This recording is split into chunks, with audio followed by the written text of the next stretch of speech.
මිනිස්සු අපි හිතනවට වැඩිය ගොඩක් වෙනස්. සමහර වෙලාවට අපි මිනිස්සු වෙනුවෙන් හැතැම්ම ගණන් දිව්වට ඒ මිනිස්සු අපි වෙනුවෙන් හිට ගන්නවත් ලෑස්ති නෑ.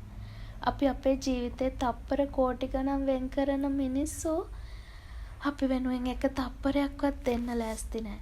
අපි කප්පරක් දේවල් කරපු මිනිස්සු අපි වෙනුවෙන් ස්තුතියක්වත් වෙන් කරන්නේ නෑ.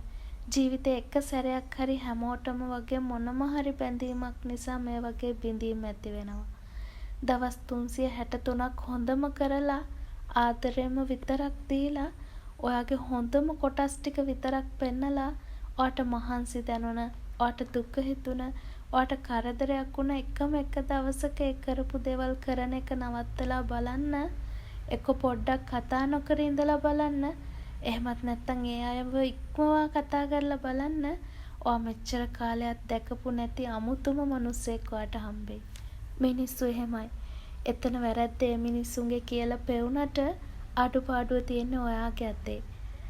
මිනිස්සු නිසා බිඳුණු රිදුණු හැම මිනිස්සෙක්ම වැරදිකාරයෙක්.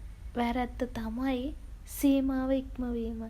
අසීමිතව තමාව කැප කරගෙන අනිත් කෙනා වෙනුවෙන් කැපවීම කියන්නෙම තමාව රිදවා ගැනීමක්. අපි හිතනවට වැඩිය මිනිස්සු ගොඩක් වෙනස්. එච්චරයි.